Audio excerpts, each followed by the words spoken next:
I understand that there is an effort being undertaken by a company to engage in seabed mining in Papua New Guinea, more specifically in the waters of New Ireland. I have seen a press release by the Governor for New Ireland, the Honourable Walter Snowbelt, and I want to say that I would like to urge the Governor to reconsider his government's decision to engage with the company. First and foremost, carry out a proper feasibility study. Ask your coastal communities what they want. Secondly, get eminent scientists, independent experts to do an assessment on the potential repercussions of this activity on the environment and on the livelihoods of our people. Our provincial government will be seeking legal advice as to what to do about this.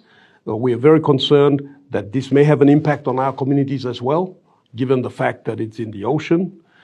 We are very concerned about the negative impact that it'll have not on the fragile ecosystems in the ocean, not only on the fragile ecosystems in the ocean, but also on the livelihoods of our people who depend on the ocean for their income, for their lives, for their way of living. And I urge all members of parliament in Papua New Guinea, especially those who are members of parliament representing coastal peoples, coastal communities, members of parliament from the New Guinea Islands, to seriously rethink this before they embark on any efforts to engage in any activities that will disrupt and disturb our oceans and the fragile ecosystems that exist in the oceans. It will have significant negative repercussions on our lucrative fishing industry. It'll have significant negative repercussions on our coastal communities and their way of life. Some time ago, a company called Nautilus came to Papua New Guinea, managed to convince the previous government, the government of Peter O'Neill, and walked away with more than 300 million kin of taxpayers' money.